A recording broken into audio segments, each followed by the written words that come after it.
มาสู้พี่น้องผู้บันแห้งใต้ทีวีออนไลน์ของเขาตั้งเซ็งค่ะวันในวันที่19เดือนตุลาคมปี2026นี่ค่ะเนาะตกเมนยาววันภูคัดหันในเมืองโฮมตุมยามาเล่เฮาคาจุ้มเงาหางเสียงใต้ในก็อยู่ดีในเสคุกคนวนถึงกุ้งหมุนภูคัดหันในเจ้าคือใต้เอาเขากูเจ้ากูตนกูป้าอยู่เขา ข่าวครบวันตอนดาวันเมื่อไหร่นะคะเข้าคามาถ่อมตุ้ยดีเว้งตากูแลมฟงอินเทอร์เน็ตหายโจเข้าวันไหนค่ะวันเมื่อไหร่วันที่19เดือนธันวาคมปี2026ตกเมนยาวันผู้กระฐานเสียมีปังคุกคนมองใจต่อผู้กระฐานแหละจอมจึงลงอู้ไม่หนังหลายก่อนเลยขึ้นฮอตกว่า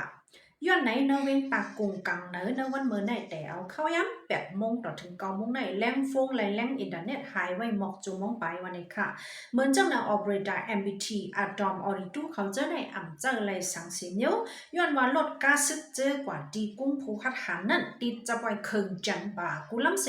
นเวงก่อนลดกาซึเจอในเล่เรียบปั่นอยู่อ่ำถัดอ่ำไว้เนี่ยค่ะลดกาซึกูล้ำอันเล่ปั่นนเวงตากูนั่นก็ติดจะไปเคิงจันป่ากูล้ำเนี่ยค่ะเนาะเคิงจันป่าอันว่าในปองว่าเคิงอันเดมาตัดเป็ดเลี้ยงอินเทอร์เน็ตเลี้ยงฟงเจอนั่นตั้งเสร็จนะคะเนาะ ในก็สื่อข่าว People Spring เขาแต่เหมือนไหนสืบเซลก็เฮาคามาถ่อมด้วยข่าวโหในอันนี้สนใจในนะคะเนาะเมืองไทยเดซ้ำปัญญาแห่กังตั้งเป็นเอ็ดหลายๆวันนี้ค่ะยาแห่กังตั้งเป็นเอ็ด AIDS ในมีชื่อว่าลีนาคาปาเบลนะคะยาในเมืองตั้งในไลกินกวนเสเมื่อเหลียวผู้ลงเหรียญเขาเลยเข้าใจเฮ็ดมาเนื้อข้าวตั้ง1 ปีในสังว่าซ้ำปัน2 หมัก2 ปอกในจึงแห่กังไรตั้งเป็นเอ็ดถึงโหปาก99.9%ยาในฝ่าย FDA อเมริกันเขาเลยมักมันปันคว้างไว้ยาวใจเมื่อปี2025จุ้มไปอยู่ลีลุมฟ้า WHO เขาก็หับห้องปันเมื่อเดือนตุลาปี2026ในค่ะ จุ่มไปอยู่ลีลุมฟ้าโฮมกันด้านจุ่มไปอยู่ลีเมืองไทยโฮมกันเซปืนเผาว่าเดซ้ำปันกวนเมืองไทยหลายๆลอยอ่ำเอากาเอาคันสังวันไหนค่ะคนไทยเจอสนใจเจ้านั่นในกว่าปันเซียนไม้จีเสียงไล่ไว้อ่อนตั้งเมืองไทยในกว่าบ่เหมือนมาตัวในจึงมีคนจับตั้งเป็นเอ็นมาอยู่กูปีในข้าวตั้ง1 ปีในคนจับตั้งเป็นเอ็นมาในมีอยู่8 เฮงก็ต่อถึง13,000 เฮงก็วันไหนค่ะ ย้อนเปิ้นอะไรยาในก็ดีมาจอยแถมเฮ็ดเฮาตั้งเป็นเอ็ดในรถย้อนกว่าอะไรตั้งน้ำสังเจอว่ามีคนสนใจใครซ้ำในก็กว่าปันเส้นไม้ไว้เลยลงหน้าวันนี้ค่ะยาในมีการคันใหญ่ลงถึงอเมริกันดอลลาร์28,000 เฮงเซต้าในก็ปนปี2027มาได้ในจึงได้คัดใจเฮากาคันมันยอมลงถึงเลย$40ไว้วันในก็สื่อข่าวไทยเตอร์แกมาหนังเลยค่ะกำในเฮาค่ะมาขอลง เนิ่นนาลินว่ากุ้งกำเด็กขึ้นเฮ็ดปันวัดเวิร์เหมิดตาคนเมืองปืนจีคอมดีเปิงตราจุ้มตับซึกว่าปืนเผาในวันที่17เดือนธันวาคมปี2020ว่าเนิ่นนาดีว่ากุ้งกำเงาจึงเว้งปังสร้างนั่นเด็กขึ้นจะทัดลองไม้ฟังและเสียนไม้มุ่งหองเฮิรนกวนเมืองเนี่ยค่ะวายเสียเขาตีนยอบไรแขจ้าพิยด1 เฮงไปอันหลอกล้อมเขามาอยู่เนิ่นนาดีเขาเสียก็ส่งปันแขไว้ในก็ใครฮู้ลีว่ากวนเมืองเขาแต้ๆแน่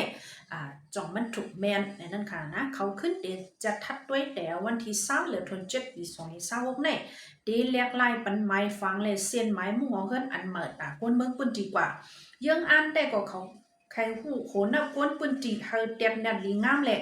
ข้อมูลส่วนตัวกวนเมืองอันถูกแมนมาไหนย้อนนั่นแหละเฮากวนเมืองเอาไม้ฟังเลยเส้นไม้มุ่งหัวเฮิรนเขามาแลกตีห้องการฝ่ายเก็บเส้นไม้กวนเมืองกว่าไล่แต่เอาในวงในกว่าวันในค่ะลูกดีสื่อข่าว WSB ได้มาหนังไหนกำในถ่อมด้วยข่าวป้ายมักมีห้องในค่ะเนาะห้องการผ่ายกุ้งกำ SME ปืนเผาเลยปล่อยเงินกูบันเจ้าห้องการ SME เขาเนื้อเมืองไต้ตาเฮง7 บาทลั่นปีเหรียญเงินมันค่ะ SME ในปองว่าเจ้าห้องการป้ายมักมีทันเล็กและทันกลางเนี่ยค่ะนะในวันที่18เดือนธันวาคมปี2026ในแกมผู้สั่งการผ่าย SME เมืองของตุมยามาไล่ออกมาลาดว่าไล่ออกปันเงินกูตาเฮง7 บาทปีเหรียญเปียตาเจ้าการ SME เมืองไต้80ไปหาเกาะกว่าวันไหนเงินกองกลางตา MSME ในมีไว้หมอก1 บาท 20 ปีเหรียญเปียวันไหนค่ะเนาะแต่เอาปี2020สามารถต่อถึงต่อเร็วเลยออกเป็นเงินกู้ตาเจ้าห้องการทันเล็กทันกลางเนื้อเมืองใต้กว่าเย้าตั้งมาหมด1 เฮง7 ปากลั่น วันนี้ค่ะในก็ปุ่นผามาในวันอันจอมหนังอันลัดกว่าแน่นะคะสังเจอว่ามีเจ้าโครงการ SME เขาเนื้อเมืองใต้ยังตึกสนใจใครกู้เงินอยู่ในจึงเขาเมื่อกับสืบรายดีห้องการผ่าย SME วันนี้ค่ะยอดบัวเงินกองกลางไม่ได้ยังตึงมีอยู่นะคะเนาะในแต่ก็สิเขา11 media แต่ไม่หนุ่มในตอนแต่วันเมื่อในแต่ก็ข่าวคอพอหอบวันค่ะในเดี๋ยวย้อนลือไว้มองในค่ะนะ เฮาค่ะจ่องไว้มาพบเจอกันทางค่ะย้อนสู้หาพี่น้องเฮาเขาอยู่ลีกินวันกับเห็นแคมสาบางมีลีเป็นหลอดเพลงกันกูตีกูตั้งกูก็กูกุนเสกำติกะมาสุค่ะ